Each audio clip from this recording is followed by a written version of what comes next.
Good morning. We're getting a marvelous beam of sunlight.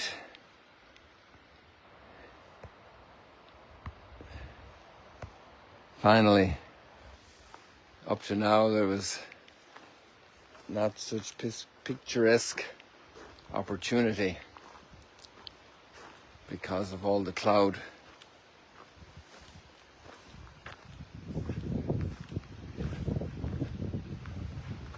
I feel in a certain sense that the weather this week is like in Ireland. It's on and off. It's one day this way, it's another day that way. It's in the morning this way, it's in the afternoon a different way. Good morning, everybody.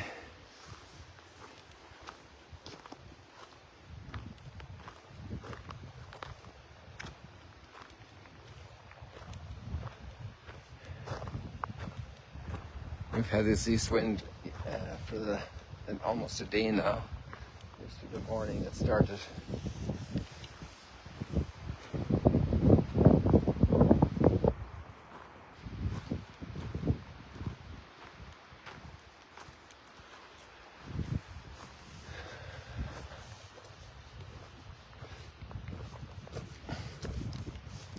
If you were to choose to be hungry or to have enough to eat, if you were to choose to be liked by people and appreciated or hated, what would you choose?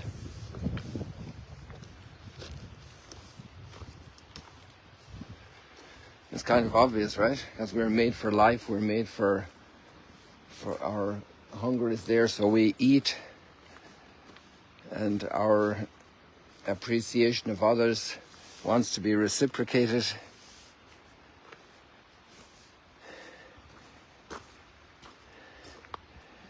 And it's very challenging to see to hear the words of the Beatitudes today. And we had the Sermon on the Mount remembered up here at the Mount of Beatitudes in Matthew's Gospel, but in Luke's Gospel it's more identified with the Sermon on the Plain with the huge crowd. So there's the Mount of Beatitudes. Actually, we see it very clearly this morning.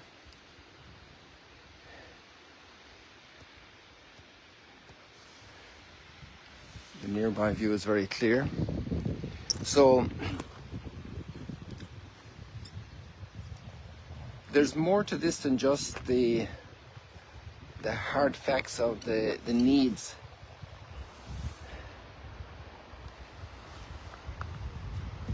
It's also deeply, particularly about an interior attitude in life. And it's really a core worldview of those of us who are Christians to have this type of language and idea. It's in a way the summary of all the teaching of you could even say the entire scriptures in a way. The core thought body in a summary fashion, in a condensed fashion.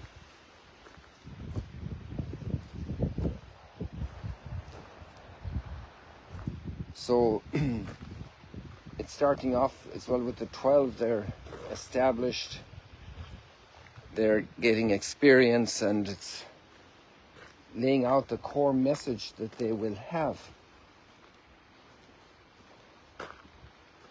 And you see the powerful and the people who strut, like in that speech in Julius Caesar, they strut the world like a colossus. They have complete command of everything. And we often admire them, the strongest, the richest, the fastest, the most famous. We look up to them as being our measure, our desirable there on the covers of the magazines, the 10 wealthiest, the 100 wealthiest, the 1,000 wealthiest, the Hall of Famers in sports, the Guinness Book of Records people, all of these great human prowess, and I'm not denigrating the ability and the effort it takes to do all of that, the accomplishment it implies in many ways. And yet here the people addressed are the poor,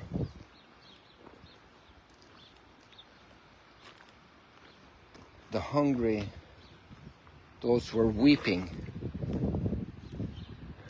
not because of joy, but weeping because of brokenness, of a broken world, of hurt, of bereavement, of loss.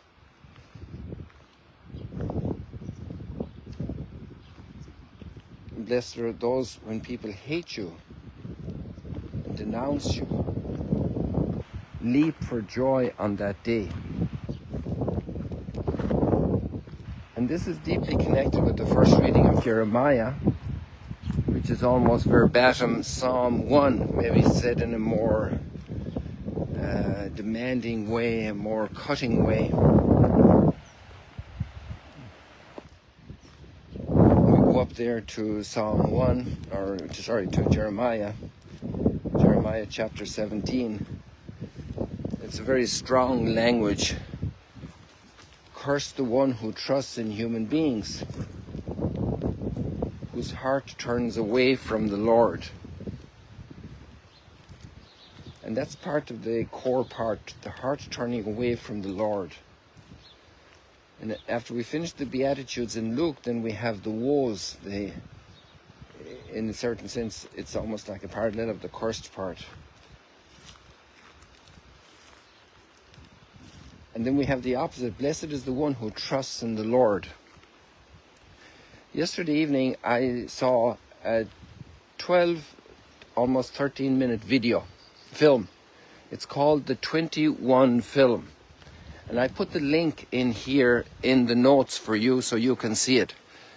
It's the story of the 21, that's why it's called the 21 film, the 21 Coptic Martyrs who were martyred on the shores of Libya 10 years ago. And ISIS published a video for the whole world to see. They felt they were riding high and were going to overtake the whole world, or at least the whole Middle East. That was their ambition and goal.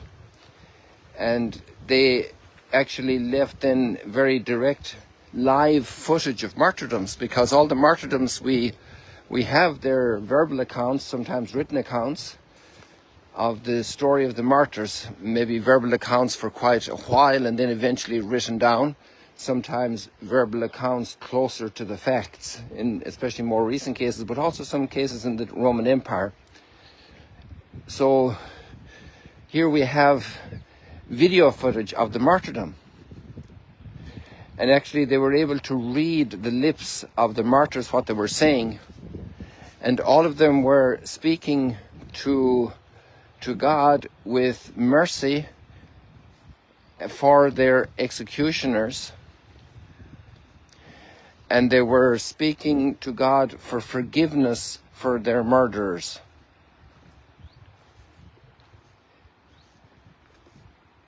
And they had been put through, first of all, very good times to convince them to become Muslim.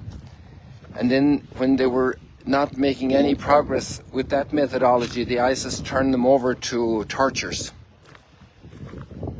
And together and separately. And so they pressed them so hard. And you have to see the movie. I won't tell you how it all goes. It's done in a cartoon format, so in that sense, except for some of the footage, obviously. So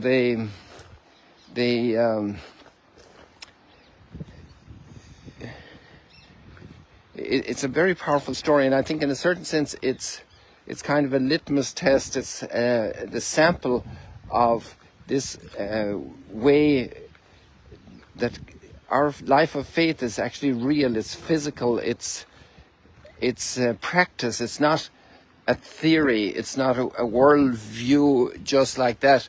like you could read in a book and know about and adopt for yourself.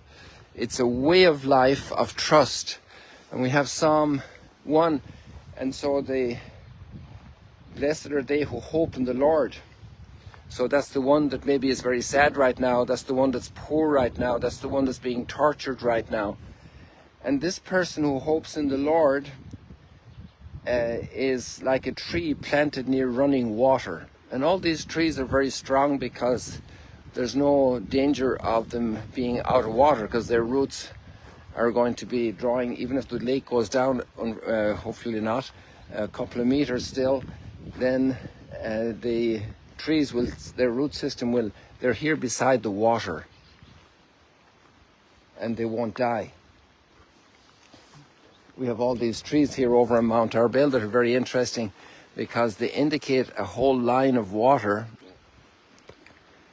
You see that all those from the palm tree on the very right, now that doesn't count, but when you get the other ones going up the hill of Mount Arbel, there's a whole line there, so there's water there. And when there's water, the tree can flourish. And if there isn't water and access to water by their root system, then the tree has no chance. And so the human being who is deeply rooted in God can flourish even in the most aggressively hostile times, in the worst times. And it's the flourishing of the soul, because the body can be tortured and martyred, but the human being triumphs. And this is really then, this core teaching isn't just a teaching, it's a way of life. It's a way to live. And some have the vocation in God's plan to be martyrs in a physical way, with physical tortures, with major deprivations, with major hostilities. But all of us have little opportunities in those ways. There are times of need, there are times of economic stress, there are times of relationship stress. And so the martyrs are asking for forgiveness for those who are hurting them. And let's say they're on the big stage with the huge challenge. But they went through little challenges before that, smaller tortures. And they had been living their faith. And one of the things that touches my heart is that they were migrant workers.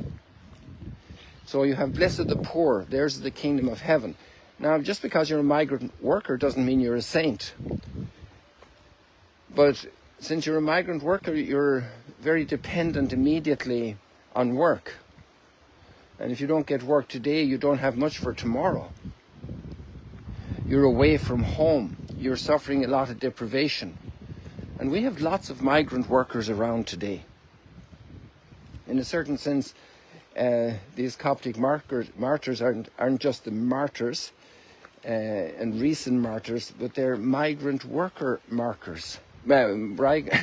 Migrant worker martyrs. So I find that very, very interesting, especially in a time when we're debating so much about migrants and the need to have ordered migration, but also the urgent need to cope with a lot of mass migration that's really programmatic in our world today because of the upheaval, because of many injustices, because of much need.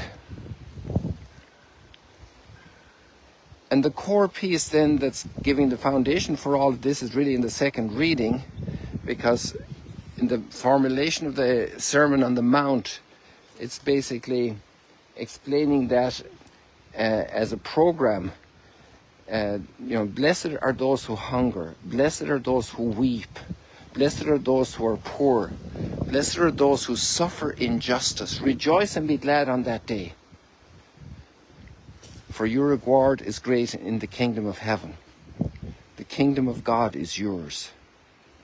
You will be satisfied. You are blessed.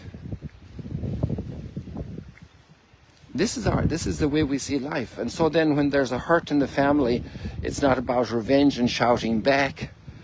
It's more about growing in humility. It's the interior victory. And that's why it's a lifestyle, it's a way of life. It's a practice and not a theory. The act of forgiveness for somebody who has hurt us. And sometimes the hurt can be very grave. Major hurt within a marriage.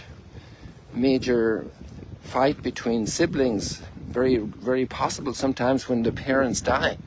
It's very sad that siblings really go at each other after the parents are buried, over an armchair, over a field, over, I don't know, a house, an inheritance. And the relationships are worth much more than a house or a field or an armchair, especially for the cousins and the grandchildren. They need for good relationships. The kingdom of heaven is yours when you're able to endure injustice. The kingdom of heaven is yours when you're able to live your dignity, even if the times are very hard. Even if other people are very mean and nasty, unfaithful, unjust, harsh. And this is Christian life then. Christian life then is not just like doing some rituals and some prayers. Christian life is really God's life living in us. It's the treasure hidden in the field. It's the pearl of great price.